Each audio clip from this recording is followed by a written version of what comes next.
When we dream without limits.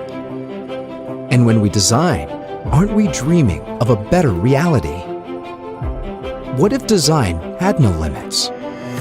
What if design took a big leap forward?